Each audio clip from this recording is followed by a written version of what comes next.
Brasil, viu?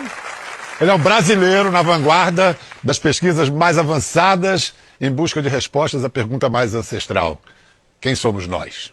Biólogo e neurocientista, ele recria o cérebro humano em laboratório.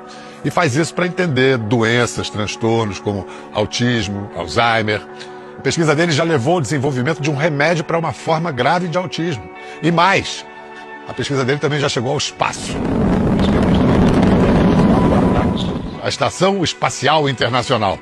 E dá uma mãozinha para a NASA para entender o envelhecimento cerebral, que é um passo essencial na exploração interplanetária.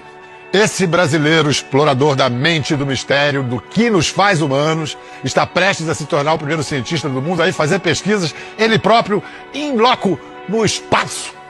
Nós temos o privilégio de recebê-lo hoje no programa Ground Control to Major Tom. Pousa aqui, Alisson Muotri!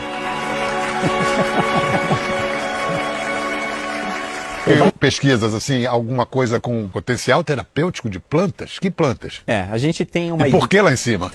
A gente tem uma ideia de buscar moléculas que sejam neuroprotetoras, que ajudem a evitar os efeitos deletérios do envelhecimento. Tá?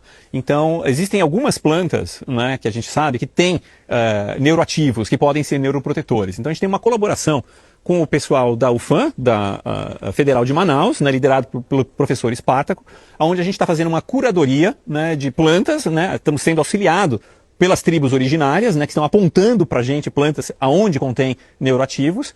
Essas moléculas são caracterizadas na UFAM e depois são transferidas para o meu laboratório em San Diego, onde a gente testa se elas realmente têm um efeito neuronal. E depois, passando por esse teste, elas serão enviadas à estação espacial. Quando você fala neuroativos, psicoativos. Neuroativos e psicoativos. Então, por exemplo, você vai trabalhar com o DMT, que é o elemento da ayahuasca? Sim, o DMT, a gente tem muito interesse, porque é uma das moléculas que aumenta essa plasticidade neural, e pode agir como um neuroprotetor.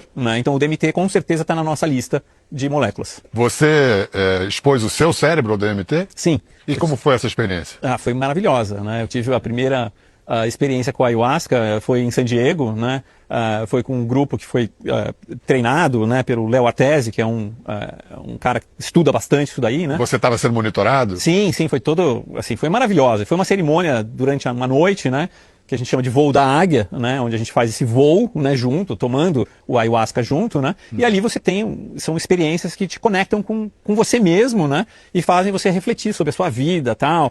E essa experiência também me levou para o espaço, Uma das primeiras sensações que eu tive. Mas é o espaço ou é o espaço? Eu acho que é a mesma coisa, Assim, quando eu fechei os meus olhos, eu estava ali, numa nebulosa, eu estava olhando para todos os lados e eu, acho que a resposta está no espaço, Então isso também contribuiu para que eu desse andamento a olhar para o conhecimento ancestral, que é uma coisa que a gente, na ciência moderna, tende a ignorar. Eu acho que eu estou tentando resgatar isso agora, E também olhar para o espaço como essa incubadora do envelhecimento. Será que eu consigo, então, envelhecer essas estruturas cerebrais para poder entender o envelhecimento em terra e, com isso, acelerar as pesquisas, que não precisa esperar tanto tempo para entender um Alzheimer, por exemplo?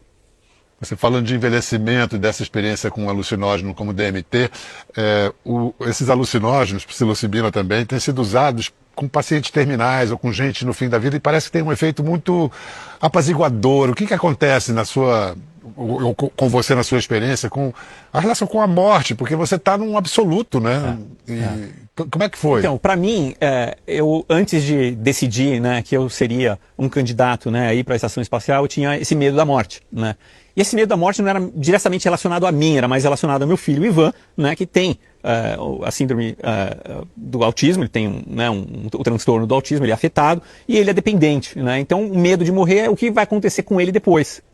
Durante essa viagem com o ayahuasca, isso ficou claro que eu não deveria ter esse medo.